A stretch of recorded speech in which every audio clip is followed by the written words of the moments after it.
నమస్తే రమగారు. నమస్తే జయ. రమగారు, చందమామ కథ ఏదైనా చెప్తారా? చెప్దాం. ఓ రుద్రపురం అనే ఓ నగరానికి రాజుగారు ఉండేవారు.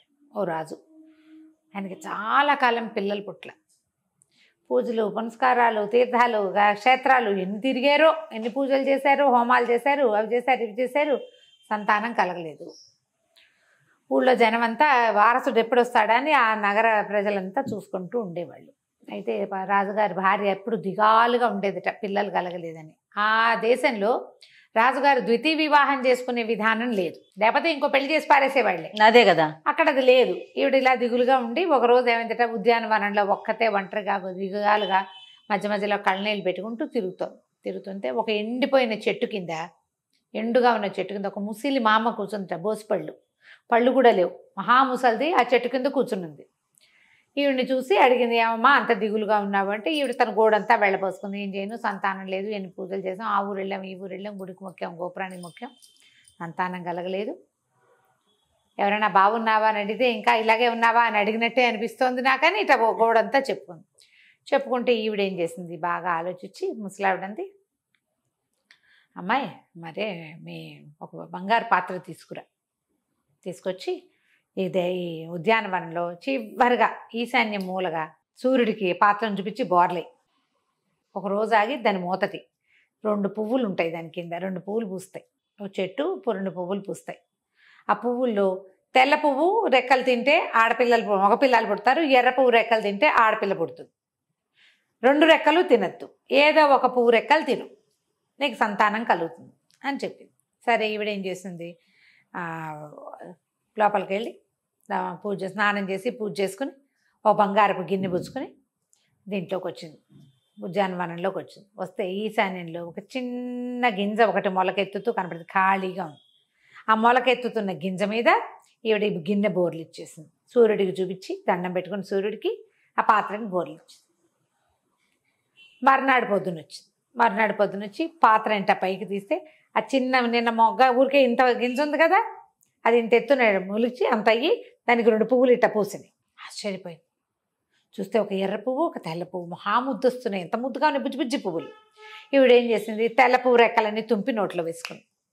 రాజుగారికి కొడుకు కావాలి, ఈ రాజ్యానికి కొడుకు కావాలి కదా అని ఆలోచించి ఆ తెల్ల పువ్వు రెక్కలు వేసుకున్న తర్వాత ఎర్ర పువ్వు వదల బుద్ధి కాల. ముసలావిడ ఏం చెప్పింది, 2 పువ్వులు తినద్దు అందా, క్లియర్ గా చెప్పింది. చెప్పినా సరే ఏం చేసింది, ఆ ఎర్ర పువ్వు రెక్కలు కూడా తినేసింది.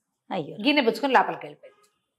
కొన్నాళ్ళకి గర్భవతి అయింది. సరే, నొప్పులు వచ్చే సమయానికి ఏమైంది, దాదులు వాళ్ళు వీళ్ళు అందరిని పిలుచుకురావడానికి వచ్చేసరికల్లా ఈవిడ పెద్ద నొప్పి వచ్చి ఉన్నట్టుండి పొట్టలో లోపల నుంచి ఒక పాము బయటపడింది, ఇంత పాము పిల్ల. ఈవిడ నిర్ఘాంతపోయింది. తనకి శిశువు వస్తాడనుకుంటే సర్పం వచ్చింది. కానీ ఆ సర్పం పిల్ల అక్కడ నుంచోలా, జర పాక్కుంటూ ఎక్కడికో వెళ్ళిపోయింది. ఈవిడికి మళ్ళీ నొప్పులు రావటం మొదలుపెట్టాయి. పాము వెళ్ళింది, స్పష్టంగా చూసింది, పాము పిల్లని క్లియర్గా చూసింది. పైగా అది వెళ్తూ పడగెత్తి చూసింది కూడా ఈవినికేసి. ఈ లోపల దాదులు వాళ్ళు అమ్మగారికి నొప్పులు వచ్చినాయని అందరూ వచ్చేసారు. వచ్చాక ఈవిడికి ఒక బంగారపు పనస తొనలాంటి పిల్లవాడు ఒకడు కలిగాడు. రాణిగారికి ఒక్క పిల్లాడే కలిగాడని వాళ్ళంతా నమ్మారు. అంతేగాని ముందే రక్తస్రావం అయిందని ఒక పాము వచ్చింది బయటికి ఎవ్వరూ చూడలే. రాణిగారు చూసింది కానీ కిక్కురు మనలా. పిల్లాడిని అపురూపంగా పెంచారు. చక్కగా పండులా ఉండేవాడు, అన్ని విద్యలు నేర్చుకున్నాడు, మహాబుద్ధిమంతుడు. రాజ్యంలో అందరూ సంతోషించారు. బోళ్ళని పండగలు, పబ్బాలు, వ్యవహారాలు చాలా చేశారు. ఉత్సవాలు చాలా జరుపుకున్నారు, ఎంతో సంతోషంగా చేసుకున్నారు. కొన్నాళ్ళకి పిల్లవాడు పెద్దవాడయ్యాడు. ఓ 19, 20 ఏళ్ళు, 22 వచ్చినాక ఏమనుకున్నారు, రాజకుమారుడికి పెళ్లి చేయాలి అన్నారు. ఆ రాజ్యంలో అలా తొందరగానే పెళ్ళిళ్ళు. సరే, రాజకుమారుడి పెళ్లి సంబంధాలు వస్తున్నాయి, అవి ఇవి మాట్లాడుకుంటున్నారు. అందరూ మాట్లాడుకుంటూ ఉండేవాడు. అయితే ఒకరోజు ఈ రాజకుమారుడిని ఏం చేశారంటే పంపించారు. ఎక్కడికండి? స్వయంవరం లాంటిది, నువ్వే వెళ్ళి చూసుకురమ్మని. వీడు మంది మార్బలం అన్నీ తయారు చేసుకుని గుర్రం వేసుకుని వెళ్తుంటే ఏమైంది, పెద్దగా జనాలు ఎవరు లేదు, కొద్దిపాటి గుంపుతోటి ఒక చెట్లలో నుంచి ఒక పెద్ద పాము వచ్చింది. మహాసర్పం చుట్టాలు చుట్టుకుని రయ్యమని వచ్చింది. బుసలు కొట్టేసరికి రాజకుమారుడు గుర్రం ఆపేశాడు. ఆపేయంగానే గట్టిగా అరిచింది, ఒరే నా పెళ్ళి అయ్యాకేరా నీ పెళ్ళి, నువ్వు పెళ్లి చేసుకోవడానికి వీల్లేదు నాకంటే ముందు అని. మనిషి గొంతుతో అరిచేసరికల్లా భయంకరంగా బుసలు కొట్టుకుంటూ వెళ్ళిపోయింది. వీడు నిర్ఘాంతపోయాడు. ఈ పాము ఎదురు రావటం మంచిది కాదు, రెండోది ఇదేమో మాట్లాడుతోంది. మాట్లాడి మళ్ళీ వెనక్కి వెళ్ళారు. వెనక్కి వెళ్ళి నాన్నకి అమ్మకి చెప్పంగానే రాజుగారు అన్నారు, అయ్య బాబా ఈ పాము రావటం ఏంటి, అదేదో పిచ్చివాగుడు వాగటం ఏంటి, ఆ పాము ఎక్కడ దొరుకుతుందో దాన్ని దొరికి కొట్టి చంపేయండి రా అని కేకలు పెట్టాడు. పెట్టేసరికి రాణిగారు నిర్ఘాంతం హడిలిపోయింది. వద్దండి వద్దండి ఉండండి, వాడు మన కొడుకేనో ఏమోనండి అని మొట్టమొదటి తన ముసలమ్మని చూసినప్పుడు బోసినోటి ముసలమ్మ ఆవిడ చెప్పిన తీర్పు, ఆ గింజ మొలకెత్తి 2 పువ్వులు రావడం, తనేమో 2 పువ్వులు తినేయటం, తనకి డెలివరీలో ముందు ఒక పాము పిల్ల పొట్టలో నుంచి బయటపడటం రాజుగారికి చెప్పేసింది. ఇప్పటిదాకా అవసరం లేదని నేను చెప్పలేదండి, ఇట్లా జరిగింది, ఆ పాము మన పెద్దవాడేమోనండి, పోనీ వాడికే పెళ్లి చేద్దాం, వాడు ఎక్కడ కనపడ్డాడో అక్కడికి వెళ్ళి నీకు పెళ్లి చేస్తాను రమ్మని పిలుద్దామని. సరే ఏం చేశారు, బాగుంది. రాజుగారు ఏం చేశాడు, ఇది ఎక్కడ కర్మరా దేవుడా అనుకుని పావుకిచ్చి పెళ్లి చేస్తామంటే ఒప్పుకుంటారా ఎవరైనా, సరే ఏదో చేద్దామని కొంచెం దూర ప్రాంతం నుంచి ఒక రాజుగారి అమ్మాయికి కబురు చేశారు. ఫోన్లు లేవుగా, ఉత్తరం రాశారు, మీ అమ్మాయిని ఫోటోలు పంపించారు కదా, మీ పిల్ల మాకు బాగా నచ్చింది, మీ పిల్లని పంపిస్తే మేము పెళ్లి చేసుకుంటాము అని. సరే ఆ రోజుల్లో ఏం చేసేవాళ్ళు, కత్తి పంపించి బాస్కం కట్టించి పెళ్లి చేసేవారు. కత్తి పంపించారు వీళ్ళు, పెళ్ళైపోయినట్టే, కత్తికి బాస్కం కట్టడమే పద్ధతి. బాస్కం కట్టి ఆ కత్తితోటి పెళ్లి చేస్తారు. ఆ కత్తి ఏ రాజకుమారుడైతే ఆ రాజకుమారుడైతే ఈ పిల్ల ఆ రాజకుమారుడి భార్య అనమాట. అది విధానం. పేర్లు గీర్లని రాజకుమారుడి పేర్లే చెప్తారు, ఎవరో ర్యాండమ్గా చేయరు, అవి పద్ధతి ప్రకారమే చేస్తారు. సరే కత్తికి బాస్కం కట్టించి పంపించి మా అబ్బాయికి పెళ్ళి అన్నారు. సరే ఓం అని పెళ్లి చేసేసారు వాళ్ళు. నాగరాజు ఏదో పేరు చెప్పారు, పిల్లని పంపారు. పంపిస్తే సరే ఏమైంది, పావుకి ముందే అడ్వర్టైజ్మెంట్ అంతా చేశారు వీళ్ళు, నీ పెళ్ళి ఫలానా రాజకుమార్తె, నువ్వు వచ్చేసి అంతఃపురంలో ఉండు, నీ భార్యతో పాటు ఉండు కానీ అని సర్పాన్ని పిలిచారు. ఆ పాము వచ్చి కూర్చుంది. ఈ పిల్లని మొదటి రోజు రాత్రి గదిలోకి పంపించారు. తెల్లవారేసరికల్ ఆ పిల్ల బట్టలు అక్కడ పడి ఉన్నాయి, పిల్ల లేదు. ఆ పాము ఆ పిల్లని బట్టలు వదిలేసి పిల్లని మింగేసి వెళ్ళిపోయింది. బాగుంది. నేను చేయాలి, హాహాకారాలు చేశారు కానీ చేసేదేం లేదు. ఆ పావును వీళ్ళు చేయగలిగేది లేదు, అదేమో పెద్ద కుమారుడు అయిపోయింది. అక్కడి నుంచి కొన్ని రోజులు గడిచాయి. మళ్ళీ 1 సంవత్సరం 8 నెలలు 10 నెలలు గడిచేసి ఏడాది ఇంచుమించుగా గడిచేసరికి చిన్న అబ్బాయి పెళ్ళి అన్నారు జనం అంతా. మళ్ళీ మనవాడి చిన్న మంది వార్బలం వేసుకుని బయలుదేరాడు. చిన్న రాకుమారుడు బయలుదేరేసరికల్లా ఆ అబ్బాయి సర్పం కనబడింది, బుసలు కొట్టుకుంటూ వచ్చి, ఒరే నాకు పెళ్లి కాకుండా నువ్వు చేసుకుంటావురా అని మళ్ళీ అరిచేసరికల్లా ఏం చేయాలి, ప్రచారం అయిపోయింది, ఊరంతా తెలిసిపోయింది. చెలికత్తలు వాళ్ళు ఊరుకుంటారమ్మా, అదే కదా, రాజకుమార్తెని మింగేస్తే వాళ్ళు ఊరుకోరు, చెప్పుకుంటారు కదా. పైగా ఇదిగో పులంటే అదిగో మేక తోక అంటారు, మేకో తోకో ఏదో ఒకటి వస్తుంది కదా. అక్కడి నుంచి ఏం చేశారు, ఊరంతా చాటింపేశారు. రాజుగారు రాజకుమారుడికి పెళ్ళి అన్నారు, కానీ ఎలా అడగాలో తెలియలే. సరే ఈయన ఆలోచించి ఏ రాజకుమార్తెనైనా తెస్తే ఆ కుమార్తెని పొట్టం పెట్టుకోవటమే మనం. ఊళ్ళో అటు ఇటు చూస్తున్నారు ఎవరైనా పిల్లని చేసుకుందాము అని. ఒకనాడు ఆయన ఊరికే వ్యాహాళ్ళకి అలా వెళ్తే ఒక కాపుల కుటుంబానికి దగ్గరలో వెళ్ళాడు. కాపు అంటే కులం కాదు, పొలం కాపులు వాళ్ళు. 2 ఆడపిల్లలు ఉన్నారు అతనికి. పిల్లలు చక్క లక్షణంగా బాగున్నారు. ఈయనకి ఆ పిల్ల మంచినీళ్ళు ఇచ్చింది. ఒక పిల్ల చేసరికల్లా ఈయన అన్నాడు, కాపుని అడిగాడు, బాబు మీ పిల్ల చాలా నచ్చింది, మా అబ్బాయికి ఇచ్చి పెళ్లి చేస్తావా అన్నాడు. మీ అబ్బాయి అంటే పామైనా మహాప్రభు అని అడిగాడు ఆయన. అడిగేసరికల్లా రాజుగారు అవునన్నాడు. అంటే పిల్లని చంపేసుకోమంటారా, పిల్ల పెళ్లి కాకపోయినా పర్వాలా, పెళ్ళిడు వచ్చిన పిల్లలే కాకపోయినా పర్వాలా, గంటకు తగ్గ పొంత ఎవరినో చూస్తానండి, రాజకుమారుడికి ఇస్తే మాత్రం పిల్లని మింగేశాక దానికి మీరు ఇచ్చే భరణాన్ని నేనేం చేసుకోను, పిల్ల ఉండదు కదా నాకు, నే చేయను అన్నాడు. అనేసరికల్లా రాజుకు కోపం వచ్చేసింది. హడితేరి అట కుదరదు, మీ పిల్లని మా కుమారుడి కోసం వరించాం, అంతే సంగతులు, పెళ్లి ఖాయం అన్నాడు. ఇంకేం చేస్తాడు కాపు, దేశం వదిలిపెట్టి పారిపోలేరు, వాళ్ళకేవో 2-3 ఎకరాల పొలం ఉంది, ఓ 10 ఎకరాలకి కాపలా ఉండి సంపాదించుకుంటారు. ఇక చేసేదేం లేదు కదా, వాళ్ళ ఏడ్చారు తల్లి పిల్ల, ఇక చేయగలిగేది ఏమీ లేదు. అయితే ఈ పిల్ల దీనంగా బికమొహం వేసుకుని ఒక పార్క్ వైపుగా అటా నడుచుకుంటూ పోయింది. ఆ పార్కు మొదట్లో ఓ పెద్ద ఎండిపోయిన చెట్టు, దాని మొదట్లో ఒక పళ్ళు లేని బోసినోటి ముసలమ్మ కూర్చుని ఉన్నారు. ఆవిడ అడిగింది, ఏమ్మా దిగులుగా ఉన్నావు, ఎందుకట్టా ఉన్నావు అంటే పిల్లంతా చెప్పింది. ఏం చేయను, రాజకుమారుడికి పెద్ద అబ్బాయికి నన్ను ఇచ్చి పెళ్లి చేయమన్నారు రాజుగారు, మా నాన్న ఒప్పుకోలేదు కానీ ఆయన హస్ససేమిరా అన్నాడు, రేపే నా పెళ్ళి, పాముతో పెళ్ళి అంటే భయం వేస్తుంది మా అమ్మ, చంపేస్తుందేమో పాము, ఇది వరకు రాజకుమార్తెని మింగేసిందిట అనేసరికల్ ఇవి చెప్పింది, వసే అమ్మాయి ఏం భయపడదు, లక్షణంగా ఉంటావు. నేను నీకు ఒక సలహా చెప్తా. నువ్వేం చేస్తావంటే పరికిణి ఓణి వేసుకుంటారు అక్కడ. పరికిణి మీద పరికిణి 10 పరికిణీలు కట్టుకో. లంగాలు 10 కట్టుకోవాలి, ఒకదాని మీద ఒకటి. ఇంత పొట్టి ఇప్పుడు ఇంతంత వేసుకుంటాం కదా, 10 పరికిణీలు కట్టుకో. తర్వాత రాజుగారికి ఏం చెప్తామంటే, నా గదిలో రాజకుమారుడితోటి నేను గదిలోకి వెళ్ళినప్పుడు ఆ గదిలో ఓ పెద్ద సున్నపు నీరున్న తొట్టె, పాలున్న తొట్టె, 10 పేంబెత్తాలు పెట్టాలని చెప్పు. ఒక సున్నపు నీరు తొట్టె ఒకటి, పాలు పోసిన తొట్టె ఒకటి, 10 పేంబెత్తాలు.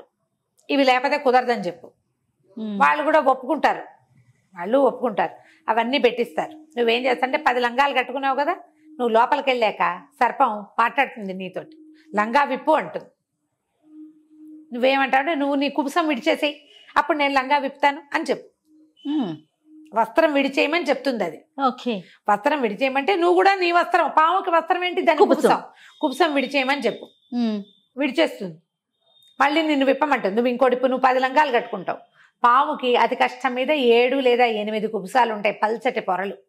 ఆ 8 కుబుసాలు ఉడిచేసరికి చచ్చేంత పని అవుతుంది దానికి. అది ఏమన్నా సరే నువ్వు లొంగద్దు, నువ్వు కూడా కుబుసం విడిస్తేనే నేను ఇది విప్పుతానని చెప్పు. వస్త్రాలతో అది నిన్ను మింగలేదు, అందుకే వస్త్రం విప్పమని చెప్తుంది. 8 వస్త్రాలు వేసరికి చచ్చినట్టు అయిపోతుంది. నువ్వేం చేస్తావంటే, ఆ పేంబెత్తాలు పక్కన ఉన్నాయి కదా, వాటిని సున్నపు నీటిలో ముంచిపెట్టు. సున్నపు నీటిలో ముంచిన బెత్తాలతోటి చిత కొట్టేసేయి పాముని. ఓ బెత్తం విరిపోతే ఇంకో బెత్తం తీసుకో, ఏం పర్వాలేదు. అది చచ్చినట్టు అయిపోవాలి, కదలకుండా. ఆ తర్వాత దాన్ని ఎత్తి ఆ పాలతో కడుగు, అప్పుడు ఏం జరుగుతుందో చూద్దువుగానని చెప్పి. సరే, ఈ పిల్ల వాళ్ళ నాన్నకి ధైర్యం చెప్పింది. నాన్న మంచి ఉపాయం ఉంది, నువ్వేం కంగారు పడకు, నేను చెప్తాను. తెల్లవారితే పెళ్ళి. ముందు రోజే రాత్రిగా వాళ్ళ పొద్దున ఈ వ్యవహారం జరిగింది. ఈ అమ్మాయి ఏం చేస్తుంది, రాజుగారికి వాళ్ళ నాన్నతో కబురు చేస్తుంది. నా గదిలో ఒక సున్నపు నీళ్ళ తొట్టె, ఒక పాల తొట్టె, 10 పేంబెత్తాలు పెట్టించండి అని. ఎందుకండి అన్నాడు. మా అమ్మాయి అడిగింది, అంతే, ఇంకా అంతే. ఇప్పుడు కాబోయే యువరానికి ఆవిడ ఏదడిగితే చెయ్యొద్దు. అదే. సరే, ఒక పెద్ద అంతఃపురంలో వాళ్ళ గదిలో ఓ సున్నపు నీళ్ళ తొట్టె, ఓ పాల తొట్టె పెట్టారు, 10 బెత్తాలు పెట్టించారు. అక్కడి నుంచి వస్త్రాలు పంపిస్తే, నాకు ఇవి చాలు, 10 లంగాలు కావాలని అడిగింది. వాళ్ళు ఏం చేశారు, 10 లంగాలు పంపించారు. పెళ్ళైపోయింది. సాయంకాలం దాకా ఏవో విందులు వినోదాలు, ఊళ్ళో అందరు భోజనాలు చేశారు. చీకటి పడ్డాక పిల్లల్ని సమాగమానికి పంపిస్తారు కదా, పాము పోయి లోపలికి వచ్చింది. పిల్లని పంపారు. ఈ పిల్ల ఏం చేసింది, లోపలికి వెళ్ళే ముందు తన కోసం పెట్టిన 10 లంగాలు ఒక లంగా మీద ఒక లంగా చొప్పున కట్టేసుకుంది, మొత్తం లంగాలని. ఆ గదిలోకి వెళ్ళగానే పాము భయంకరంగా బుసలు కొట్టింది. దీన్ని చూసి ఉడికిపోతోంది పిల్ల, భయం వేసేస్తోంది దానికి.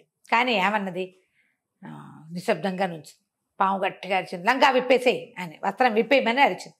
అరిచేసరికల్లా ఇదంతే, నేను ఎందుకు ఇప్పాలి, నువ్వు కూడా విప్పు అయితే అన్నది. అనేసరికల్లా పాము బుసలు కొట్టింది. పిల్ల బెదర్లా, భయం వేస్తోంది లోపల. కానీ ఏమంది, నన్ను ఇప్పన్నావు కదా, నువ్వు కూడా విప్పు అనేసరికల్లా పాము గబగబా తన కుబుసం విడిచేసింది. మొదటి కుబుసాలు స్పీడ్గా వెళ్ళిపోతాయి. పిల్లని మళ్ళీ బట్టలు విప్పమని గట్టిగా కేకలు పెట్టేసరికల్లా ఇది ఇంకో లంగా విప్పింది అమ్మడు. ఈ లంగాలు విప్పగా అది కుబుసం విడిచింది పాము. ఒక 5-6 అయ్యేసరికి దానికి విపరీతమైన ఆయాసం, నీరసం, ఆ పాము వేలబడిపోతోంది. కానీ వదలాల్సిందే, అది ఇట్లా తనుకుని దానికి దీనికి చుట్టుకుంటే కానీ అది రాదు ఒక కుబుసం బయటికి. ఆ 8వ కుబుసం విడిచేసరికల్లా పాము చచ్చినట్టు అయిపోయింది. ఈ పిల్ల అది కదలటలేదు, ఇంకా బుసలు కొట్టట్లా, అరవట్లేదు చూసుకుని నీళ్ళలో పడేసి పెట్టింది బెత్తాలని. బెత్తం తీసి చిత కొట్టేసింది, మాంసపు ముద్దలాగా కొట్టేసింది దాన్ని.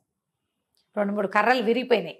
అక్కడి నుంచి ఏం చేసింది, మొత్తం ఇది కదలటలేదు, ఇక లేదు, ఈ ముద్దలాగా ఉంది, దాన్ని మొత్తం ఇట్లా పోగు చేసి తీసుకెళ్ళి ఆ పాలు దాంట్లో పడేసి కడగబోయింది. ఇట్లా గట్టిగా కడిగేసేసరికల్లా ఇది చేతులు పెట్టి చేయి యువతలకి తీసేసరికల్లా హా అని ఆవలిస్తూ అందులో నుంచి ఒక రాజకుమారుడు లేచి కూర్చున్నాడు. చిన్న గోచి ఉంది బడి వంటి మీద, ఇంకేం లేదు. ఒళ్ళు విరుచుకుని లేచి అందులోంచి దిగాడు. ఆ పాల తొట్టులో నుంచి దిగంగానే ఈ అమ్మాయి ఏం చేసింది, అక్కడ ఉండే తువ్వాలేదో చూసి ఓ తువ్వాలు అతన్నాడు, ఒళ్ళంతా పాల తుడిచేసింది. వెళ్ళిపోయి మంచం మీద పడుకొని నిద్రపోయాడు. ఆవులిచ్చుకుంటూ వచ్చాడు, నిద్రపోయాడు. మరునాడు పొద్దున రాజుగారు వాళ్ళంతా ఇంకేముంది, కోడలు చచ్చేపోతుంది వీళ్ళకి తెలుసు పాపం. తలుపు తీసేసరికల్లా ఏముంది, అమ్మాయి ఓ పక్కన చక్కగా హాయిగా నిద్రపోతోంది. ఈ మంచం మీద ఒక పొడుగ్గా ఉన్న తెల్లగా ఉన్న ఒక రాజకుమారుడు పడుకుని ఉన్నాడు. వాడు డిట్టో వీళ్ళ దగ్గర ఉన్నవాడిలాగానే ఉన్నాడు.